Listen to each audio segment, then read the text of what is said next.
I think when I'd been at university and at school before, I'd always wanted to be a journalist. And in fact, I started as a journalist after university in Leicester, and probably reported in this court on odd occasions.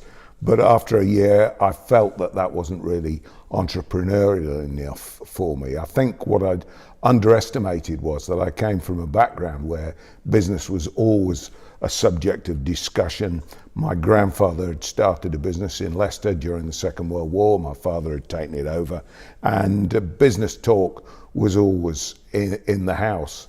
And I underestimated that, but I had no wish at the same time to go into the family business, which was in textiles. It was a rag traders in Leicester known as Holmes and Law. And I evolved certain ideas myself. I can remember watching a money program on the BBC around about 1970. And the subject of that was Mark McCormack, and the company had started as a sports marketing business. And I can remember being completely intrigued by this. So when I was considering getting out of journalism and going into business, a guy I knew said to me, "Why don't you come and work with me? I've got a financial services business, and you can try and work this sports marketing business alongside it." So I learnt the financial services business and taught myself the sports marketing business.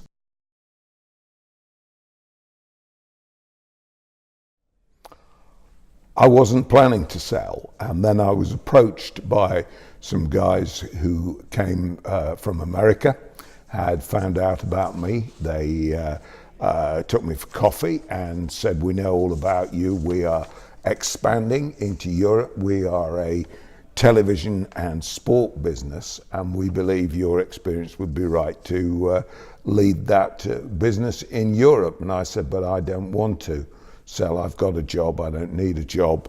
I've got a business. I employ one or two people, and you can buy my business if you like, and if you pay me a ridiculous amount of money." And after some consideration, they decided to do that, paid me a nice multiple. It was a business I felt that needed to expand. I think if one was going to go into television and the media in a larger way, there would have been a need for more access to more capital and so on and so on.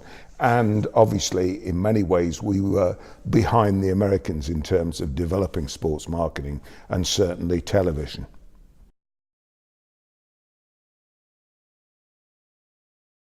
I always tell people, there are times when you're representing a person or working in sport, which is a very emotional subject. People get very attached. You have to be empathize with the people, but at the same time, you've got to be objective. So yes, I empathize with the people who wanted to save Leicester, but I needed to be objective about it, work out who actually could help us, who couldn't help us, what the right way was to go about it, and so on. It's often the case when you're advising players, they come to you and say, "It's terrible, I'm being treated badly by the club, this, that, and the other." And you say, "Yeah, I'm on your side, but on the other hand, I understand where the other side are coming from." So it's a question of being objective while at the same time empathizing with the people or the organization you're working with.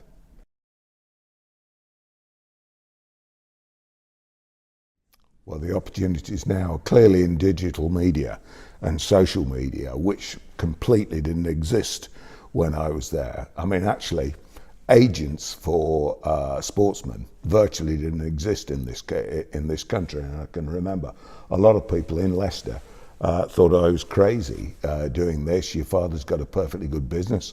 Why don't you go into that?" And then roll on about 20 years, and everybody wanted to be a sports agent. Everybody wanted to be a football agent. I used to get, maybe when around SFX, I would probably get 20 letters a week from people saying, "I absolutely love football. I know everything about it. I want to be a football agent."